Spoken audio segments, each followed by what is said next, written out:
કાચા કેળા એટલે ફાઇબર અને પોટેશિયમથી ભરપૂર. આ ગુણોથી ભરપૂર કાચા કેળાને આપીએ એક નવી સ્ટાઇલ. આજે બનાવીએ કાચા કેળાનું એકદમ ચટાકેદાર અને મસાલેદાર ભરેલું શાક. ઘણા લોકોને પ્રશ્ન હોય છે કે શું ડાયાબિટીસમાં કાચા કેળા ખાઈ શકાય? હા, ડાયાબિટીસના દર્દીઓ માટે કાચા કેળાનું શાક એક ઉત્તમ અને સ્વાસ્થ્યપ્રદ વિકલ્પ છે. કાચા કેળા બ્લડ શુગરને નિયંત્રિત કરવામાં હેલ્પ કરે છે. રેસીપી ગમે તો સબસ્ક્રાઈબ કરવાનું ભૂલતા નહીં.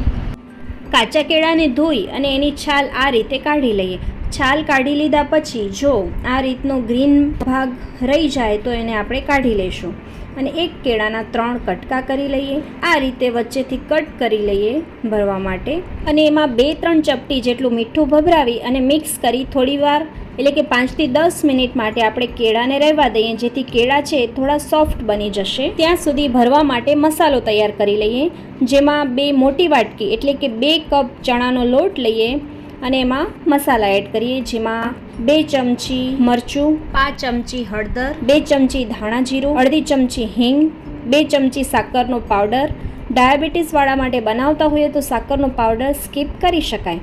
સ્વાદ પ્રમાણે મીઠું અને 5 ચમચી જેટલો આમચૂર પાવડર અને 3 મોટી ચમચી તેલ નાખી અને મિક્સ કરી અને હાથ વડે સારી રીતે આપણે લોટને મસળી લઈએ. હજી અહીં લોટ થોડો કોરો લાગે છે, તેમાં આપણે 2 ચમચી તેલ થોડું વધારે એડ કરીએ અને આ રીતે આપણે મુઠ્ઠીમાં વાળી શકીએ તે પ્રકારનો મસાલો તૈયાર કરીએ અને કાચા કેળામાં આ મસાલો હળવા હાથેથી ભરી લઈએ. કાચા કેળાને આપણે મીઠું ભભરાવીને રાખ્યા હતા, તેથી તે થોડા ભરવા માટે સોફ્ટ થઈ ગયા હશે. અહીં ભરતી વખતે ધ્યાન રાખવું કે કેળા તૂટી ના જાય. એક પેનમાં પાણી મૂકી અને કાણાવાળી ડીશમાં આપણે કેળાને મૂકી ને વરાળમાં બાફી લઈએ. લગભગ 10 થી 15 મિનિટમાં બફાઈ જશે અને આપણે એનો વઘાર કરી લઈએ. વઘાર માટે એક પેનમાં 2 મોટી ચમચી જેટલું તેલ લઈ એમાં રાઈ, જીરું નાખી વધારાનો ભરવા મસાલો ઉમેરીએ અને લગભગ 1-8 મિનિટ માટે આપણે લોટને શેકી લઈએ, જેથી પાછળથી કાચો ટેસ્ટ ના લાગે. અને ભરેલા કેળા એમાં એડ કરી દઈશું અને હળવા હાથેથી મિક્સ કરી લઈએ.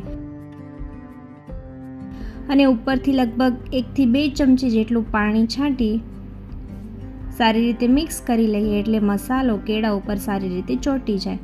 કાચા કેળા આરોગ્ય માટે ખૂબ જ ગુણકારી માનવામાં આવે છે. તેમાં પાકા કેળા કરતાં અલગ જ પ્રકારના પોષક તત્વો હોય છે, જે શરીર માટે અનેક રીતે ફાયદાકારક છે. બધો મસાલો કેળા સાથે સારી રીતે મિક્સ થઈ જાય એટલે આપણે ગેસની ફ્લેમને ઓફ કરી દઈશું. તૈયાર છે કાચા કેળાનું સ્વાદિષ્ટ અને મસાલેદાર ભરેલું શાક.